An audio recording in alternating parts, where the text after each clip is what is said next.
আল্লাহ আজ্জা ওয়া জাল্লা এই শরীরকে সুন্দর করে সৃষ্টি করেছেন।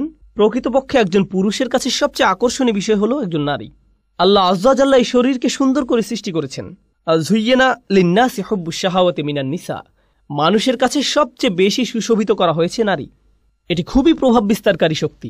এটি এতই শক্তিশালী যে কোরআনে গাছটির জন্য যে ভাষা ব্যবহার করা হয়েছে সেই একই ভাষা ব্যভিচারের জন্য ব্যবহার করা হয়েছে।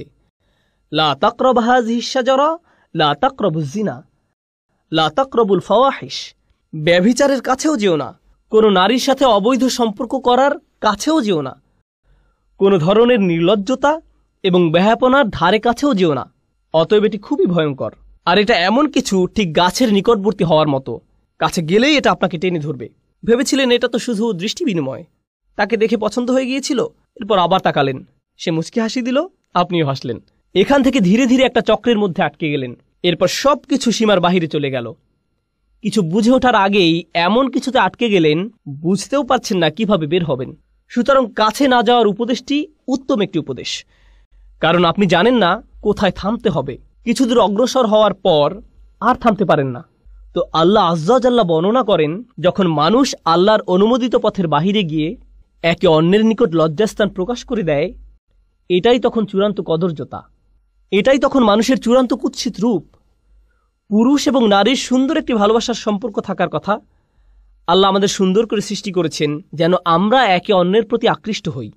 এরপর তিনি একটি ব্যবস্থাপনা তৈরি করলেন যার মাধ্যমে এই সম্পর্কটি বৈধতা পাবে। বিয়ের মাধ্যমে এই সম্পর্কটি বৈধতা পাবে। মানুষ যখন বিপরীত লিঙ্গের প্রতি আকর্ষণের কারণে এই সম্পর্কটি স্থাপন করতে চায়, কিন্তু এমন পন্থায় যা আল্লাহর নিকট অনুমোদিত নয়, তখন সে একই সম্পর্কটি যা সৌন্দর্যের কারণে তৈরি হয়েছিল, আকর্ষণের কারণে তৈরি হয়েছিল, সেই একই সম্পর্কটি তখন কুৎসিত রূপ ধারণ করে। আর এটা শুধু শারীরিক কদর্যতা নয়। কেউ এটা শোনার পর ভাবতে পারে, আমার একটা মেয়ে বন্ধু আছে, সে সুন্দর, আমি বুঝতে পারছি না কিভাবে সে কুৎসিত হয়ে গেল কুরআন নাজিল হওয়ার পর। আমি এটা নিয়ে কথা বলছি না। আপনার ভেতরে এক ধরনের কদর্যতা আছে। আপনার ভেতরের ভালো সত্তাটি ধীরে ধীরে মৃত্যুর দিকে ধাবিত হয়। তখন মানুষকে শুধু শারীরিক দিক থেকে সুন্দর করে সৃষ্টি করা হয়নি, মানুষকে চরিত্রের দিক থেকে সুন্দর করে সৃষ্টি করা হয়েছে। আর আপনি যখন অবৈধ একটি সম্পর্কে জড়িয়ে পড়েন, তখন আপনার ভেতরে যে সৌন্দর্যগুলো ছিল, আল্লাহ আপনাকে যে সৌন্দর্যগুলো দান করেছিলেন, তার থেকে কিছু কিছু তখন আপনার কাছ থেকে পালাতে শুরু করে।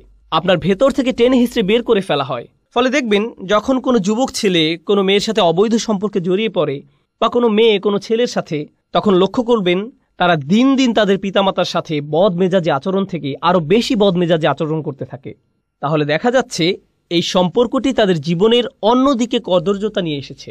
আপনি বুঝতেও পারবেন না তার এরকম পরিবর্তনের কারণ কি। এটাই হলো সাওয়া বা কদর্যতা। প্রসঙ্গত, কুৎসিতের আরবি হলো কবাহা, এটা কাবিহ, এটা কুৎসিত। তাহলে সাওয়া অর্থ কি?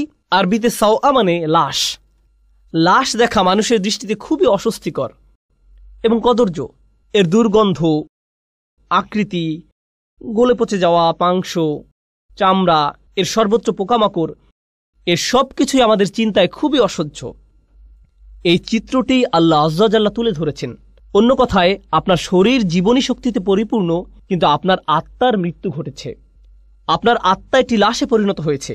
লিউবদিয়া লাহুমা মা উরিয়া আনহুমা মিন সাওআতিহিমা। শয়তান তাদের লজ্জাস্থান প্রকাশ করে দিতে চেয়েছিল কুৎসিত অবস্থা, সে তাদের ভালো দিক দূর করে দিতে চেয়েছিল। প্রসঙ্গত, এই সম্পর্কে আরেকটি ব্যাপার উপলব্ধি করা গুরুত্বপূর্ণ। আল্লাহ আজ্জা ওয়া জাল্লা মানব জাতিকে ফেরেশতাদের চেয়েও উত্তম মর্যাদা দিয়েছেন। ইবলিসের চেয়েও তিনি মানুষকে উত্তম মর্যাদা দিয়েছেন।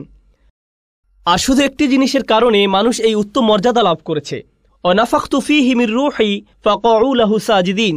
আল্লাহ যখন মানুষের ভেতরে রূহ ফুঁকে দিলেন, শরীরকে সুন্দর করে সৃষ্টি করা হয়েছে, কিন্তু যে রূহ আল্লাহ মানুষের ভেতরে ফুঁকে দিয়েছেন, যে আত্মা আল্লাহ আপনার ভেতরে ফুঁকে দিয়েছেন, যে ভালো গুণগুলো তিনি আপনাকে দিয়েছেন, সেটাই আপনাকে বেশি সৌন্দর্যমণ্ডিত করেছে আল্লাহর যে কোনো সৃষ্টির চেয়ে।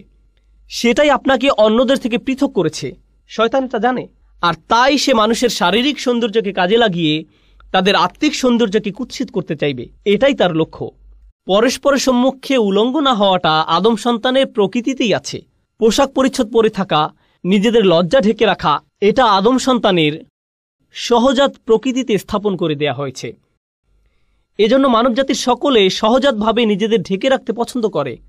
বাচ্চা মেয়ে বা বাচ্চা ছেলে সামান্য বুদ্ধি হলেই 2 বছর বয়স, 3 বছর বয়স বা 4 বছর বয়স, খুবই ছোট, তাদের কোনোভাবেই এখনো বুদ্ধিমান সচেতন প্রাণী বলা যায় না।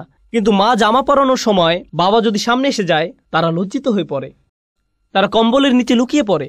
আল্লাহ মানবজাতির ভেতরে প্রাকৃতিকভাবেই লজ্জার চেতনা স্থাপন করে দিয়েছেন। কিন্তু তখন কি হয়, যখন শয়তান কুমন্ত্রণার পর কুমন্ত্রণা দিতে থাকে, সে কুৎসিত সবকিছুকে মানুষের নিকট সুন্দর হিসেবে উপস্থাপন করে। ওয়াযায়্যানা লাহুমুশ শাইতানু আমালাহুম, শয়তান তাদের কাজগুলোকে তাদের নিকট সুন্দর হিসেবে উপস্থাপন করে। ঈমান থাকলে, বিশ্বাস থাকলে আল্লাহ যাকে কুৎসিত বলেছেন আমরাও তাকে কুৎসিত মনে করি, আল্লাহ যাকে সুন্দর বলেছেন আমরাও তাকে সুন্দর মনে করি। কিন্তু যদি শয়তানকে আপনার অন্তরে প্রবেশ করতে দেন, যে জিনিসগুলো কুৎসিত মনে হওয়ার কথা ছিল তাই আপনার কাছে সুন্দর মনে হওয়া শুরু করবে। এরপর সমাজের অবস্থা এমন পর্যায়ে এসে উপনীত হয়, আপনি যত কম জামাকাপড় পরবেন, আপনার জামাকাপড় যত খোলামেলা হবে। রাসূল যেমন বলেছেন, কাসিয়াত আরিয়াত সাল্লাল্লাহু আলাইহি সাল্লাম, একসময় মহিলারা এমনভাবে জামাকাপড় পরবে যদিও তাদের শরীরে কাপড় থাকবে কিন্তু দেখতে মনে হবে উলঙ্গ। জামাকাপড় এমন টাইট হবে মনে হবে যেন শরীরের উপর রং করা হয়েছে, কোনো কিছু সে পরিধান করেনি। অবস্থা এমনই হবে এক সময়, আর এটাই মানবজাতির কাছে সুন্দর মনে হবে। কিন্তু পক্ষান্তরে প্রসঙ্গত এটা শয়তানের ফাঁদ। মানবজাতির চূড়ান্ত ব্যর্থতা হবে তখন যখন নির্লজ্জতাকে সুন্দর মনে হবে, উদযাপন করা হবে,